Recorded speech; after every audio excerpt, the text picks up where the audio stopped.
One craft that fascinates me a lot is woodwork, Woodwork. Woodwork. carpentry.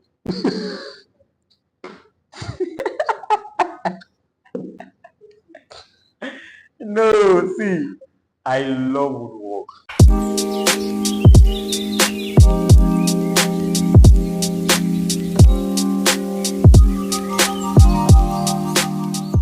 Hey, welcome everybody. My name is Gracious and we're about to engage a very interesting individual, someone that's an artist.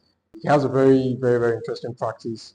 He's done a lot, he's an empowering artist and we have a lot to discuss. We want to discuss art, discuss his approach to art, his journey so far, and generally what he thinks about the local art community here in Benin-city.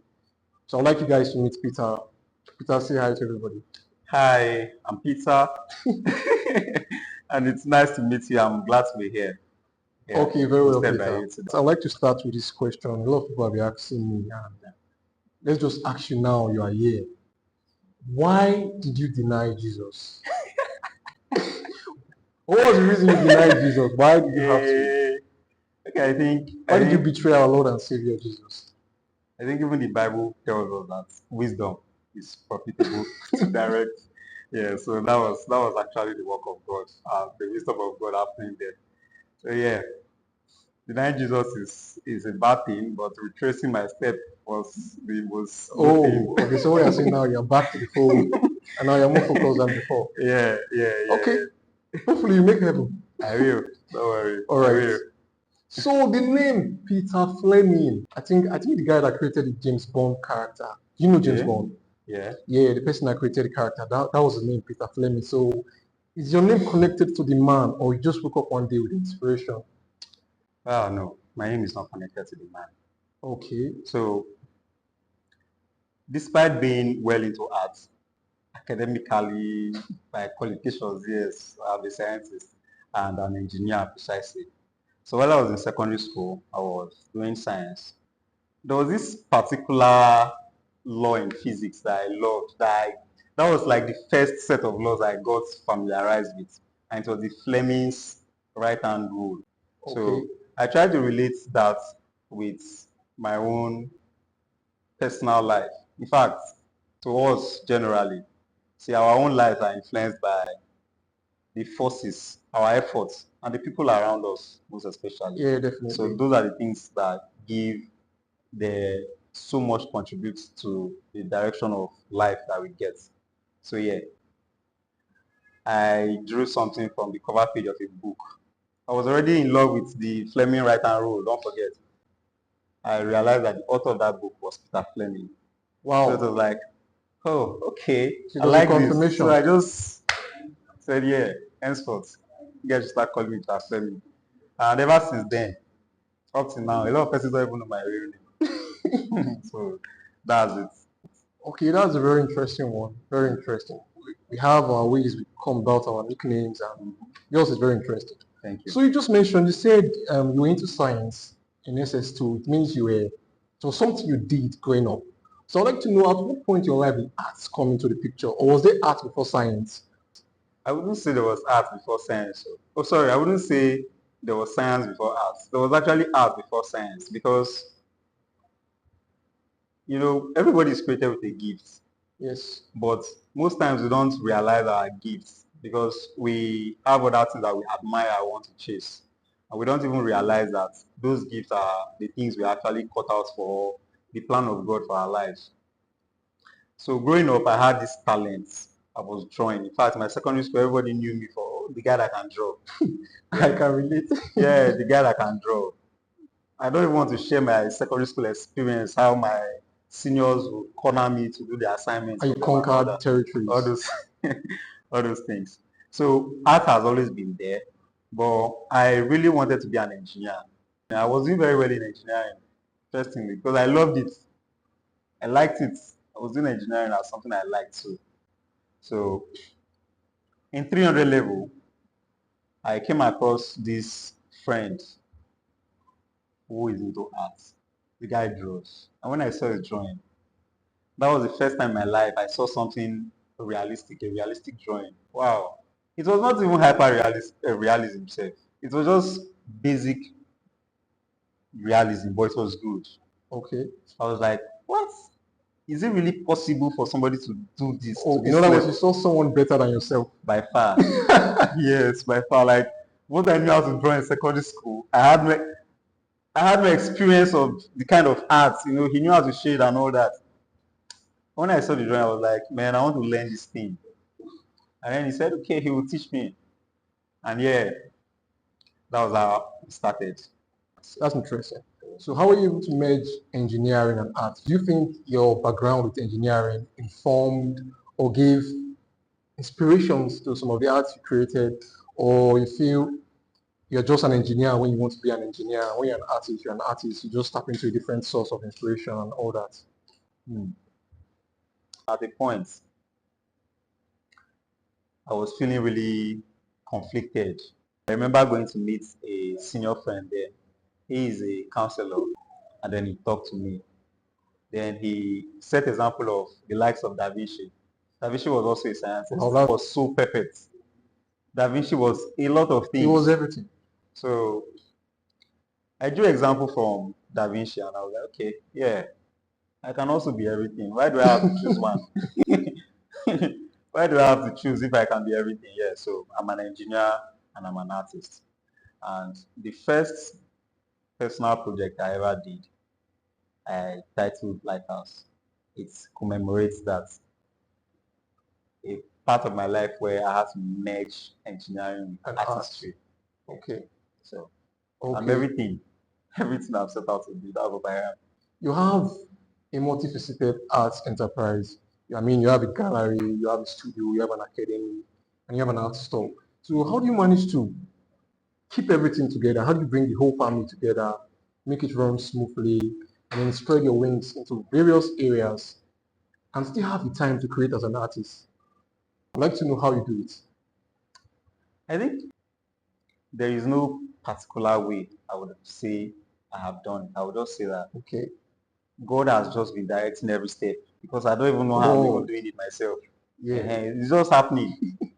Yes, really. Like it's really just happening. I've tried so many things. Most of them work out, some don't work out, and I just move out from them. I can't even remember them. Don't ask me. So yeah, I've just been trying. And by the special grace of God, the wisdom of God has been with us. And in the course of my career, I've met really quality people, good people. High quality Yes, individuals. high quality individuals. And when you work with sound minds, you're able to achieve everything. And up to date, my biggest blessings are actually the people around me. See now, are you not a blessing? You are I'm a here. big blessing now. So that's the true people who've been able to work out and achieve a lot. And we just keep going, we just keep expanding. So, and God has been with us. That will be my All right. response to that. Yeah, true people. I like the sound of that. But then we also talked about meeting high quality individuals. Now, from my own experience, one of the hardest jobs on earth is bringing high quality individuals together and getting them to work as a team. When you're assembling a team of highly talented people, it's usually hard to manage them. How do you do it? Is it also the grace of God? Because I heard Nigerians, they like to attribute everything to the grace of God. So is it actually the grace of God, or there's a certain secret you have unearthed? Okay. You see, everybody in this life has a problem. Okay. It's something I figured out in time. Every individual has a problem. And you have a problem as well. Everybody's trying to solve something. If you can find high quality individuals who you share similar problems with, perfect. You can work with them, solve a collective problem. And I would say that is what anybody would, what you would call a secret. Because if I don't have anything you can gain from me, there's no need bringing you close to me. Wow, So if you're that's around me, powerful. you can be sure that some of your problems will be solved, at least not all, and you'll be progressive. And because of that, I would say, yeah, I always get to be able to keep the people around me. Magnet and keep them. Exactly. Okay, should we say most of your connections? I mean, this gallery started with a lot of artist works. You see, you meet most of these people because you share similar problems, or you have similar ideas, or there's something similar we don't know about. Okay. Now let me use the gallery for instance. I'm a businessman. I like business. I love business a lot. Now, apart from me liking business, I've been more interested in building the artist community. Okay. In fact, I've been really interested in the growth of other artists. All right. But beginning from Edo State, Benin-city, where we are. And because I've made that my own problem, I see other artists who are also interested in personal development. That's their problem. Do you now see that we have alignment Yeah, issues? you're interested in growing the community too. Yes, I'm interested in their well-being. They are also interested in their well-being.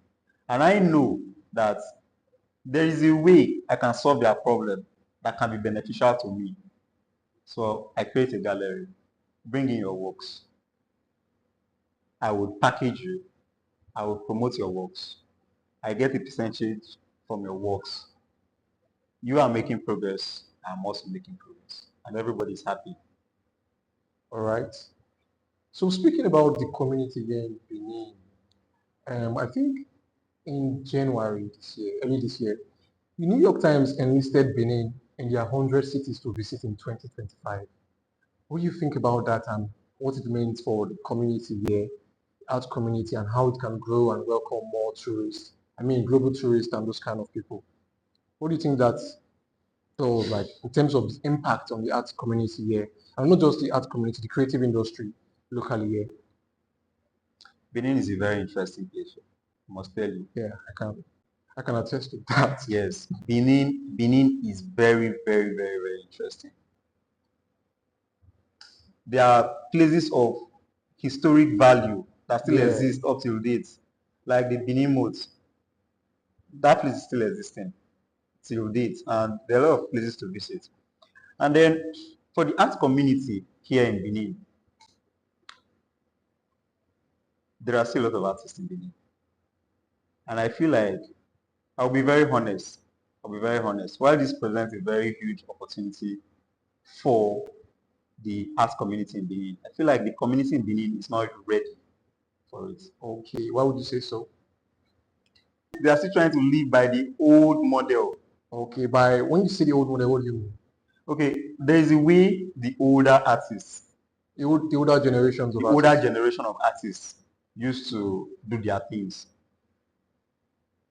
There was a time in Benin that art was like a family business. Have you heard of the Igun people? In passing, yeah, in passing. These people are recognized for art in Edo State.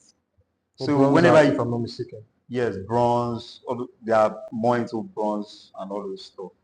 So whenever you think of art in Edo State, you think of the Igun. Up to date, if you go to Igun Street, if you go to Igun, you still see, a lot of artists who are there. They still do ancient, yes, they still create those ancient work, which is not a problem. But they are not adopting the modern ways of presenting these works. So we need to have programs that enlighten these artists to do things in a different way so that when we have these stories coming, they can really enjoy the experience or Yeah. something even better than what they actually expected. So yeah, that's what I meant when I said that the community is not ready yet. What I would also say is that a lot of artists in Benin are craftsmen.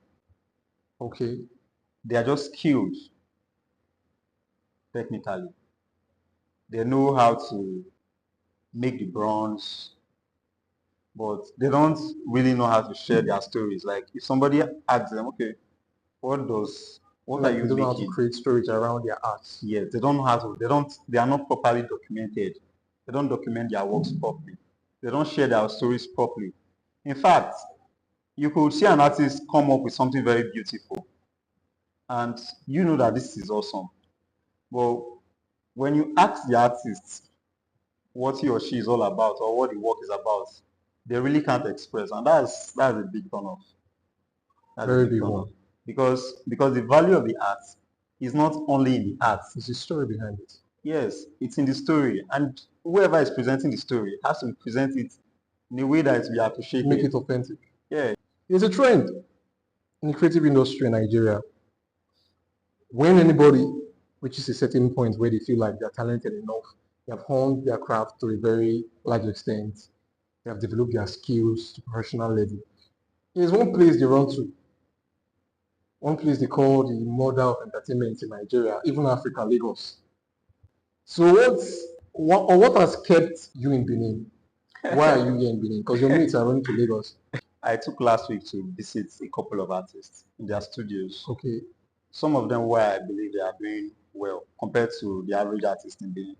And then I asked them, are you not aware that an artist like you will thrive better in Lagos? Somewhere Like around people Lagos. like you, when they get to this stage of their career, they just travel to Lagos. Are you not aware of that? Why are you still in Benin? And today you're asking me the same question and I have to answer it. We have a lot of billionaires in Nigeria. Mm. And you see that most of our billionaires live in Nigeria. They have investments abroad. But they stay here. The fact that Benin is challenged is an opportunity. I see an opportunity in it. That's an opportunity for a Yeah, market. yes, that's an opportunity for a market. In fact, what we need to do is identify why people are going to Lagos to buy art. Why are they not coming to Benin? Why is it that our artists, they leave Benin and go to Lagos and then they stand out in Lagos? Why is it that when people go to galleries in Lagos, they are looking for, oh, who are the artists from Benin? Why are they not coming down here? Because when they go to Lagos, the industry in Lagos knows how to brand them and present them. If you ask an artist here in Benin, how are you documenting your works? Some of them will even ask, what do you mean by documents? Because they just create their works and just put them in their houses. But you see, those problems are solved in Lagos. And if you can solve those problems here, I believe that soon enough we'll have more people coming to Benin to collect works. Okay. So how do you propose we solve those problems? You will see things come out from here. Okay. Our website is ready. We would have more works on the website. We'll put it out. We have a podcast coming up. We're interviewing artists. That's a lot. A lot of things to push out the artists in Benin. We need artists in Benin to have some kind of identity, and we would help them to get that identity so that they will know who they are and be able to communicate who they are without saying my work will speak for me. Right. So earlier I saw you were with your students. Should I call them art students or interning artists? Which of them? I like to call my students artists too. Artists, because they're okay. You were with your already. artists, your young Yeah. artists. Is it possible for someone with zero knowledge of art, like if you tell them to draw a pin or even to draw caricature, they might struggle or have no idea on how to go about it. Is it possible for them to learn art, hone their skills, and then become competent artists? Absolutely. Most of my students are from scratch students. They never, in fact, they are just learning everything from the very basics. See, anybody can learn how to make art because everybody is already an artist. Your Awesome. ability to think something, your ability to think something, your ability to think creatively makes you an artist already. So now, what you need is the skill set, how to represent that thing, like physically. It's called a skill, which means you can learn it. You just need somebody who can teach. I'm a very great teacher. Don't worry. Even if you don't know how to draw lines like this, even if you don't know how to do like this, yeah, everybody can learn art. And here at the academy, we are teaching people from scratch, regardless of their background. If you had the power to be something else, another field, another industry, or another practice you admire from afar, what would that be? One craft that fascinates me a lot is woodwork, Woodwork. Woodwork. carpentry.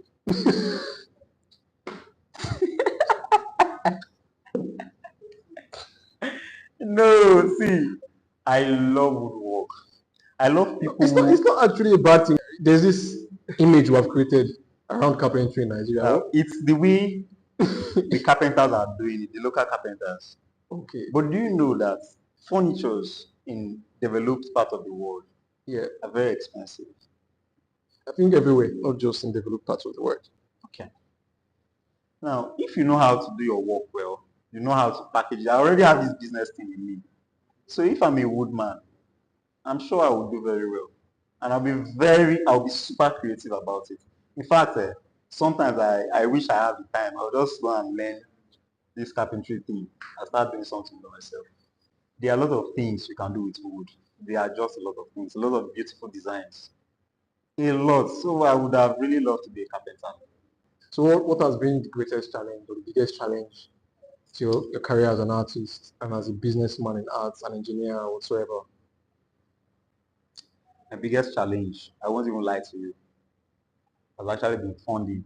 Funding. Yeah, Oh, it has been funding. You see, you look at the progress we have made so far, I'll be like, oh wow, these people are doing well. yeah. But I know what we could have done if we had more funds. Do you understand?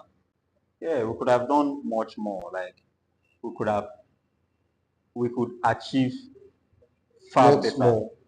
if we had more funding. So yeah, the biggest challenge has been funding. At the beginning of your career, if you have a vision and you've not really established yet, No one's interested nobody's really interested. until things start taking shape. Yeah, no, see, it's so hard to find people that believe in you. Oh.